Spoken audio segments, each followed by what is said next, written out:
నిజంగా జనసేన నాయకులందరికీ, జనసేన శ్రేణులందరికీ ఒక గుడ్ న్యూస్ ఏమో. ఎందుకంటే 2024 ఎన్నికలకు ముందు ఒక ప్రపోజల్ వచ్చింది జనసేనకు, సింగిల్ గా పోటీ చేయండి, మీరు గవర్నమెంట్ మీదే వస్తుంది, జనసేన పార్టీకి అధికారం వస్తుంది అని చెప్పేసి. బట్ అప్పుడున్న పరిస్థితుల దృష్ట్యా పవన్ కళ్యాణ్ కూటమిగా వెళ్లారు. కానీ ఇప్పుడు చూసుకుంటే రాజమండ్రి ఆంధ్ర పేపర్ మిల్ కార్మిక సంఘాల ఎన్నికల్లో జనసేన పార్టీ సింగిల్ గా పోటీ చేసి సంచలనం సృష్టించింది. అంటే ఇది భవిష్యత్ రాజకీయానికి ఒక సంకేతంగా చూడాలంటారా, ఏమంటారు? అంటే ఇప్పుడు జనసేన ఈ తరహా విజయం సాధించడం అనేది రియల్లీ కొంచెం వాళ్ళకి పార్టీ పరంగా కొంత మూవే. ఎందుకంటే మనకు తెలుసు తెలుగుదేశం పార్టీలో టీఎన్టీయూస్ అని ఉండేది. అలాగే మనకి కాంగ్రెస్ లో మనం చూస్తే కాంగ్రెస్ విభాగం, తర్వాత మన లెఫ్ట్ పార్టీస్ లో మనం చూస్తే సిఐటియు, తర్వాత ఏఐటియుసి, ఇట్లా తర్వాత ఎఫ్ఐటి, ఇట్లా యూనియన్స్ అనేవి ఉంటాయి. దేనికదే యూనియన్స్ ఉంటాయి. మనం తెలంగాణలో కూడా మనకు తెలుసు ఇప్పుడు సింగరేణి ఉంది. సింగరేణికి సంబంధించి కూడా బీఆర్ఎస్ కి సంబంధించిన సింగరేణి విభాగం ఒకటి ఉంది. అలాగే లెఫ్ట్ పార్టీకి సంబంధించి ముందు నుంచి కూడా విభాగాలు ఉన్నాయి. అలాగే కాంగ్రెస్ పార్టీకి సంబంధించి కూడా విభాగాలు ఉన్నాయి. అందుకే మనం అప్పుడప్పుడు చూస్తున్నప్పుడు ఇక్కడ లోకల్ లెవెల్లో కొన్ని ఎన్నికలు జరుగుతున్నప్పుడు ఎవరో ఒక కార్మిక సంఘం మరో కార్మిక సంఘం మద్దతు ఇచ్చి గెలిచిన సందర్భాలు కూడా మనం చాలా సందర్భాల్లో చూసాం. ఇప్పుడు ఇది జనసేనకి ఎందుకు అత్యంత కీలకమైనది అంటే ఇది మామూలు సాధారణ ఎన్నిక కాదు. రాజమండ్రి ఆంధ్ర పేపర్ మిల్ కార్మిక సంఘ ఎన్నికల్లో ఏంటంటే వైఎస్ఆర్ కాంగ్రెస్ పార్టీకి 2వ ప్లేస్ వస్తే తెలుగుదేశం పార్టీకి 3వ ప్లేస్ వచ్చింది. అయితే తెలుగుదేశం పార్టీకి 3వ ప్లేస్ రావడం ఏంటి, మరి జనసేన, తెలుగుదేశం పార్టీ, బీజేపీ ఒక కూటమిగా ఉన్నాయంటే ఇక్కడ ఆ తరహా వాతావరణం క్రియేట్ అవ్వలేదు. చాలా సార్లు ఆ వాతావరణం కార్మిక సంఘాల ఎన్నికలు క్రియేట్ అవ్వదు. ఈసారి ఏమైంది, జనసేన, ఏఐటియుసి, ఎఫ్ఐటియు వీళ్ళందరూ కలిసి ఒక యునైటెడ్ ఫ్రంట్ గా ఏర్పడి విజయం సాధించారు. ఇక్కడ జనసేన కూటమికి 258 ఓట్లు వచ్చాయి. వైఎస్ఆర్ కాంగ్రెస్ పార్టీ యూనియన్కి 228 ఓట్లు వచ్చాయి. టీడీపీకి చెందిన టిఎన్యూసికి 220 ఓట్లు వచ్చాయి. అంటే ఇక్కడ ఒక రకంగా టీడీపీ వైఎస్ఆర్ కాంగ్రెస్ పార్టీకి కూడా గణనీయంగానే వచ్చాయి. కానీ ఒక 30 ఓట్లు అదనంగా 2వ ప్లేస్ లో వైఎస్ఆర్ కాంగ్రెస్ పార్టీ యూనియన్ కి ఒక 30 ఓట్లు అదనంగా జనసేన కూటమికి రావడం, ఆ విజయం సాధించడం అనేది రియల్లీ ఇది ఖచ్చితంగా ఒక రకంగా జనసేన ఎన్నికల ప్రయాణంలో కానీ జనసేన పార్టీ రాజకీయ ప్రయాణంలో ఇది ఖచ్చితంగా కొంత ఎర్మార్క్డ్ థింగే. ఎందుకంటే ఇప్పటి వరకు జనసేన పార్టీ పెట్టిన తర్వాత కొన్ని ప్రజా సమస్యలపై మాట్లాడడం, 2014 ఎన్నికల్లో కూటమికి మద్దతు ఇచ్చిన ఆయన ఎన్నికల్లో పోటీ చేయలేదు. పోటీ చేయకపోయినా జనసేన అప్పటి 2014లో ఇదే ఎన్డీఏకి సంబంధించి తెలుగుదేశం పార్టీ అలాగే మనకు తెలుసు బీజేపీ, జనసేన ఒక కూటమిగా ఏర్పడ్డాయి. అప్పుడు ఆ కూటమికి అది కలిసి వచ్చింది. బట్ 2019 ఎన్నికలకు వచ్చేసరికి పవన్ కళ్యాణ్ సింగిల్ గా వెళ్తే ఒక స్థానంలో విజయం సాధించారు. గాజువాక, భీమవరంలో ఆయన ఓటమి చెందారు. ఒక స్థానంలో గెలిచిన రాజోలు ఎమ్మెల్యే వరప్రసాద్ ఆ తర్వాత వైఎస్ఆర్ కాంగ్రెస్ పార్టీకి కొంత ఎలైడ్ గా మారిపోయారు. ఈ వాతావరణం అప్పుడు క్రియేట్ అయింది. ఆ తర్వాత అడపాదడప స్థానిక సంస్థల ఎన్నికల్లో అక్కడక్కడ కొంత చిన్న చిన్న మెరుపులు, అక్కడక్కడ గెలవటము, వార్డు మెంబర్లు, కొన్ని చోట్ల సర్పంచ్లు, అలాగే 1-2 జడ్పీటీసీలు ఇట్లా గెలవటం అనేది కొంచెం ఒక సాధారణ ప్రయాణంగా కొనసాగుతోంది. బట్ వేరే 2022 తర్వాత పవన్ కళ్యాణ్ కొంత పబ్లిక్ ఇష్యూస్ తీసుకోవటం. ఎందుకంటే మనకు తెలుసు అక్కడ అటు కార్మికులకు సంబంధించి భవన నిర్మాణ రంగ కార్మికులకు సంబంధించి విశాఖపట్నంలో ఒక భారీ కార్యక్రమం తీసుకున్నారు.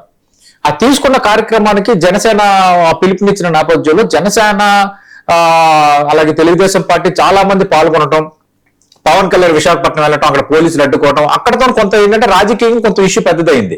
తర్వాత స్టీల్ ప్లాంట్ సంబంధించి కార్మికుల హక్కులకు సంబంధించి ఆయన 2-3 కార్యక్రమాలకు హాజరయ్యారు. విశాఖ స్టీల్ ప్లాంట్ ప్రైవేటీకరణకు వ్యతిరేకంగా జరిగిన కార్యక్రమాలకు హాజరయ్యారు. ఆ తర్వాత నుంచి మనం చూస్తే 1 by 1 ఆయన పబ్లిక్ ఇష్యూస్ లో కొంచెం ఇన్వాల్వ్ అవడం అనేది స్టార్ట్ అయింది 2022 నుంచి. అలాగే తర్వాత ఆ 2.5 సంవత్సరాల్లో ఆయన చాలా ఆందోళన కార్యక్రమాల్లో పాల్గొన్నారు. ఈ ఇష్యూస్ అన్ని జరుగుతున్న క్రమంలో చంద్రబాబు నాయుడు అరెస్ట్ అవ్వడం 2023లో, అరెస్ట్ అయిన క్రమంలో అటు సెంట్రల్ జైలుకి వెళ్లి చంద్రబాబు నాయుడు పరామర్శించి వచ్చిన తర్వాత మేము కూటమిగా వెళ్తామని ఒక ప్రకటన చేయటం, అలాగే ప్రచారంలో భాగంగా కొంత ఫెరోసియస్ గా మాట్లాడటం, ఇవన్నీ జనసేనని ఒక సీరియస్ రాజకీయ పార్టీగా నిలబెట్టాయి. అంతకుముందు ఓకే అన్నట్టుగా ఉంది. ఎందుకంటే ప్రజారాజ్యం పార్టీ పెట్టి చిరంజీవి విలీనం చేశారన్న ఒక చిన్న అపప్రద అనేది వీళ్ళు కూడా నాన్ సీరియస్ పొలిటీషియన్, ఏదో అడౌట్ చేస్తాడు, ఇట్లా జుత్తు ఇట్లా అనుకుంటాడు, ఏదేదో మాట్లాడతాడు, ఇలాంటి ఒక రకమైన ప్రాపగండా అప్పుడు సిద్ధం అయిపోయింది. ఎప్పుడైతే పబ్లిక్ ఇష్యూస్ మీద పవన్ కళ్యాణ్ మాట్లాడుతున్నాడో, ఎప్పుడైతే పబ్లిక్ ఇష్యూస్ నేపథ్యంలో వాళ్ళకి అండగా ఏ ప్రాంతం కాబట్టి ఆ ప్రాంతంకి వెళ్ళి మాట్లాడుతున్నాడో, ఆ ఇష్యూని పెద్దదిగా చేసే క్రమంలో ఉంటున్నాడో, పబ్లిక్ ఒక మూవ్ వచ్చింది. ఈ మూవ్ వచ్చిన నేపథ్యంలో అటు టీడీపీతో కూటమి కట్టడం, టీడీపీ బీజేపీ కలవడానికి ఈయన ప్రధాన ప్రాతిపదిక కావటం, ఒక కూటమి ఏర్పడడానికి ప్రధాన ప్రాతిపదిక కావటం, వీటి నేపథ్యంలో 2024 ఎన్నికల్లో అటు ఆంధ్రప్రదేశ్ లో కూటమి అధికారంలో రావడానికి, ఎన్డీఏ కేంద్రంలో ఎన్డీఏ ప్రభుత్వం ఏర్పడడానికి, ఎందుకంటే ఇక్కడ ఎంపీల బలం అనేది అక్కడ చాలా కీలకంగా మారింది. ఎందుకంటే భారతీయ జనతా పార్టీ కేవలం 240 సీట్లు పరిమితమైన నేపథ్యంలో ఎన్డీఏ కూటమికి సంబంధించి ఖచ్చితంగా ఇక్కడ సీట్లు అనేవి, అలాగే జేడీయూ బీహార్ లో ఈ సీట్లు కీలకమయ్యాయి ప్రభుత్వం ఏర్పాటు చేయడానికి. అందుకు అక్కడ కేంద్రంలో ప్రభుత్వం ఏర్పడటానికి, ఇక్కడ కూటమి అధికారంలో రావడానికి అత్యంత కీలకంగా వ్యవహరించారు పవన్ కళ్యాణ్. పార్లమెంట్ సెంట్రల్ హాల్లో తుఫాన్ అని ప్రధాని మోడీయే సంబోధించిన నేపథ్యంలో yes Pawan Kalyan he became a senior politician, is in contest, is in serious contest అనే ఒక మోడల్ అయితే క్రియేట్ అయిపోయింది. 21 స్థానాలు 100 స్ట్రైక్ రేట్ తో వచ్చాయి. అయితే ఆ తర్వాత జరుగుతున్న పరిణామాల క్రమంలో మొన్న ఒక రాజ్యసభ వాళ్ళకి వచ్చింది, అలాగే కొన్ని ఎమ్మెల్సీలు, కూటమిలో భాగంగా కొన్ని కార్పొరేషన్లు వచ్చాయి. త్వరలో లోకల్ బాడీ ఎలక్షన్స్ జరగబోతున్నాయి. ఈ ఎలక్షన్స్ జరగబోతున్న క్రమంలో జనసేన కొన్ని ఏర్పాట్లు చేసుకుంటుంది. ఇవన్నీ చర్చ జరుగుతున్నాయి. కానీ మీన్ వైల్ లో కార్మిక సంఘాలకు సంబంధించిన ఈ ఎన్నికల్లో గెలుపొందడం అనేది ఖచ్చితంగా ఇది బిగ్ బ్రేక్ త్రూ గానే చెప్పాలి. రేపొద్దున మేము బలపడుతున్నాము అన్న అంశాన్ని కొంత చూపించడానికి, మాకు అన్ని వర్గాల మద్దతు లభిస్తుంది అని చెప్పుకోవడానికి ఇది ఒక బలమైన ఎగ్జాంపుల్ గా మనకి కనిపిస్తోంది. ఎందుకంటే జనసేన సంస్థాగతంగా బలంగా లేదన్నది ఆరోపణ, కొన్ని వాస్తవాలు కూడా ఉన్నాయి. అయితే ఈ మధ్యకాలంలో మనం మాట్లాడుకున్నాం, ఇప్పుడు జనసేన అధికార ప్రతినిధులు మొత్తం క్యాన్సిల్ చేశారు, రాష్ట్ర కమిటీని క్యాన్సిల్ చేశారు. అలాగే పార్టీకి ఎప్పుడు పార్టీ పెట్టినప్పటి నుంచి ఆ తర్వాత గాని ఎవరైతే డెడికేటెడ్ గా పార్టీని నమ్ముకొని ఉన్నారో అలాంటి కార్యకర్తలను అటు వాళ్ళని వెతికే పనిలో, అంటే వాళ్ళని గుర్తించే పనిలో జనసేన ఒక కమిటీ కూడా వేసింది, ఆ కార్యక్రమం చేపడుతుంది. ఇప్పుడు సంస్థాగతంగా కూడా త్వరలో కమిటీలు కూడా రాబోతున్నాయి. అంటే కొంత పవన్ కళ్యాణ్ విధానం మారింది. ఎస్ మన సంస్థాగతంగా బలంగా ఉంటేనే బలపడతాము, అలాగే కార్మిక సంఘాల ఎన్నికలు వీటన్నిటిలో ఇన్వాల్వ్ అవ్వాలి. ఒక రాజకీయ పార్టీ అంటే ఎన్నికల్లో పోటీ చేసి ఊరుకోవటం కాదు, మనం అన్ని వర్గాల మద్దతు ఉండాలి, అన్ని రకాల అంశాలు కూడా మనం ప్రస్తావిస్తూ ఉండాలన్న ఒక రకమైన అంటారు కదా, అది రాజకీయ చతురత కావచ్చు, వీటన్నిటి నేపథ్యం రాజకీయ పరిణితి మరింత పెరగడం కావచ్చు, వీటన్నిటి నేపథ్యంలో ఇప్పుడు ఈ రాజమండ్రి ఆంధ్ర పేపర్ మిల్ ఎన్నికల్లో జనసేన కూటమి విజయం సాధించడం అనేది రియల్లీ కొంచెం బిగ్ మూవ్ గానే చెప్పుకోవాలి. ఆ పార్టీకి బిగ్ జోస్ జనసేనకు సంబంధించి.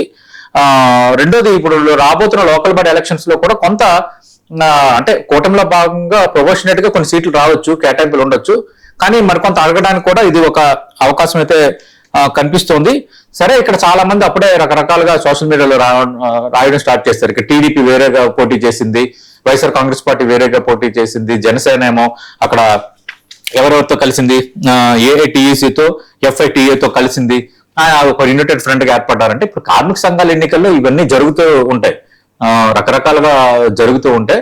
మనకి తెలుసు గతంలో హైదరాబాద్ లెవెల్లో ఉన్న కొన్ని పారిశ్రామిక కొన్ని వింగ్స్ కి సంబంధించిన ఎన్నికల్లో కూడా అనూహ్యంగా ఎవరో గెలుస్తుంటారు. అనూహ్యంగా మనం ఒకరు కలిస్తే మామూలుగా అయితే రాజకీయంగా బద్ద శత్రువులుగా ఉంటారు, కానీ కార్మిక సంఘాలు కలిసి పోటీ చేస్తాయి. అంటే కార్మిక సంఘాలకు వచ్చేసరికి కొంచెం బ్యారియర్స్ ఉండవు, ఎవరు మన తరఫున మాట్లాడుతున్నారు పోరాడుతున్నారు అనే దానికి ఒక గుడ్ అండర్స్టాండింగ్ లోనే జరుగుతాయి. అందుకు ఇక్కడ ఏదో ఏటీసీతో ఎఫ్ఐటీఏతో జనసేన కలిసిపోయింది కాబట్టి, టీడీపీ 3వ స్థానం వచ్చింది కాబట్టి జనసేన టీడీపీ మధ్య దూరం పెరిగింది, జనసేన టీడీపీ మధ్య గ్యాప్ పెరిగింది ఈ మధ్య కాలంలో మనం చూస్తున్నాం, ఇదే తొలియేడు కానీ అనటం అంత అవివేకమైన అనాలిసిస్ ఉండదు. ఎందుకంటే ఈ కామన్ గా కార్మిక సంఘాల ఎన్నికల్లో జరిగే ఫినామినానే, అందుకే అంటారు కదా ఇప్పుడు కోడిగుడ్డు మీద ఈకలు పీకడం అని, అలాంటి చర్యలు దీనికి విషయంలో మనం చేయకూడదు. ఇది ఒక రకంగా జనసేన రాజకీయ ప్రయాణంలో ఒక మూవ్. దీంతో ఏమైంది, రేపొద్దున చాలా కార్మిక సంఘాల ఎన్నికలకు సంబంధించి జనసేన ఇన్వాల్వ్ అవుద్ది. ఓడినా గెలిచిన ఇన్వాల్వ్ అవడం అనేది ఇంపార్టెంట్. అన్ని వర్గాల పట్ల మేము ఉన్నాము, అన్ని వర్గాలతో ఉన్నామన్న ఒక సిగ్నల్ ఇవ్వటం అనేది రియల్లీ కొంత పొలిటికల్ మూవింగ్ పరంగా, పొలిటికల్ మూవ్ పరంగా బిగ్ బ్రేక్ త్రూ.